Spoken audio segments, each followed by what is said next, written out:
कांग्रेस और कांग्रेस के नेता बार बार ये रट लगा रहे हैं कि लोकतंत्र खतरे में है, संविधान खतरे में है। खतरे में लोकतंत्र नहीं है, संविधान सुरक्षित हाथों में है। खतरे में अगर कोई है तो कांग्रेस है, कांग्रेस खतरे में है। कांग्रेस गर्त में जा रही है। ये बार बार बात करते हैं, जेल भेज रहे हैं। आज मैं सवाल पूछना चाहता हूं, कांग्रेस को जवाब देना पड़ेगा। मेरी उम्र थी 17 साल, 11वीं में पढ़ता था मैं। मुझे जेल भेजा गया था इमरजेंसी में। स्वर्गीय इंदिरा जी थी तब प्रधानमंत्री। संविधान को तार तार किसने किया था? लोकतंत्र का गला किसने घोटा था?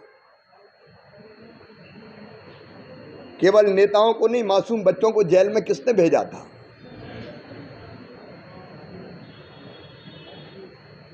आज एक बात साफ है,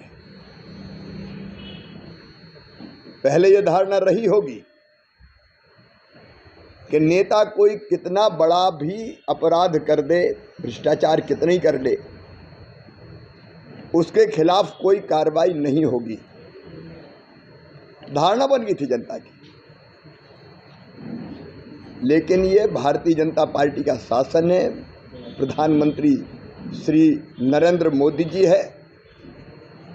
अगर कोई गलत काम करेगा तो जेल जाएगा। कांग्रेस ने तो निरपराधों को जेल भेजा था। कांग्रेस की हालत खिसियानी बिल्ली खंबा नोचे जैसी हो गई है। राहुल गांधी जी अजीबोगरीब बयान दे रहे हैं। बीजेपी अगर जीती तो देश में आग लग जाएगी। क्या कांग्रेस देश में आग लगाना चाहती है? क्या श्रीमती सोनिया गांधी राहुल गांधी के इस बयान से सहमत है? जमीन पे कुछ बचा नहीं है और इसलिए देश जल जाएगा, आग लग जाएगी। इनने हर अच्छे काम का विरोध किया। कश्मीर में धारा 370 हटेगी तो आग लग जाएगी, पत्ता भी नहीं खड़का। भारतीय जनता पार्टी अपने रिपोर्ट कार्ड के आधार पर जा रही चुनाव में। कांग्रेस ने तो कभी पेश नहीं किया। लेकिन भारतीय जनता पार्टी ने मोदी जी के नेतृत्व में 10 साल में जिस ढंग से भारत का निर्माण किया है, वैभवशाली, गौरवशाली, संपन्न, समृद्ध, शक्तिशाली और विकसित भारत, हम उस रिपोर्ट कार्ड और आगे के रोड मैप को लेकर मैदान में जाएंगे। और अब हम नहीं कह रहे, जनता कह रही है अब की बार 400 पार। एक दिल के टुकड़े हजार हुए, कोई इधर गिरा कोई उधर गिरा। ये तो बनने के पहले टूटते रहते हैं, खम ठोंकते रहते हैं।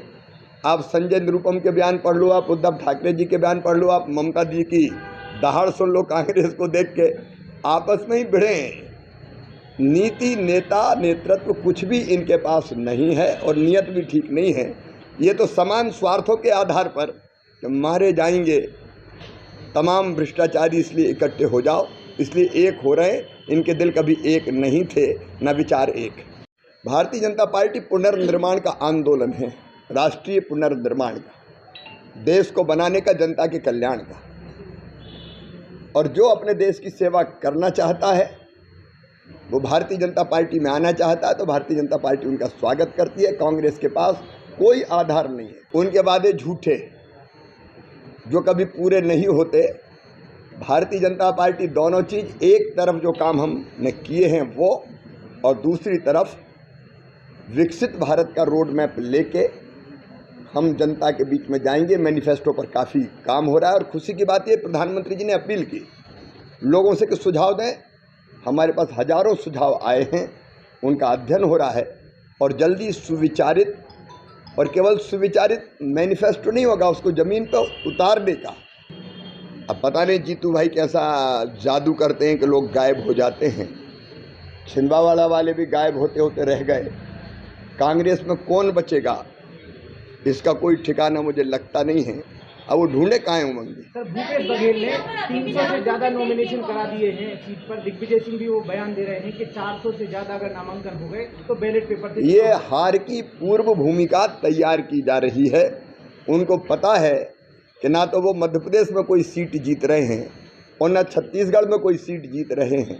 इसलिए हार की पूर्व भूमिका तैयार करो, उसका नाटक करो। इतने हमने नामांकन फॉर्म भरवा दिए, उनको पता है कि हार रहे हैं तो अभी से कहना शुरू कर दें।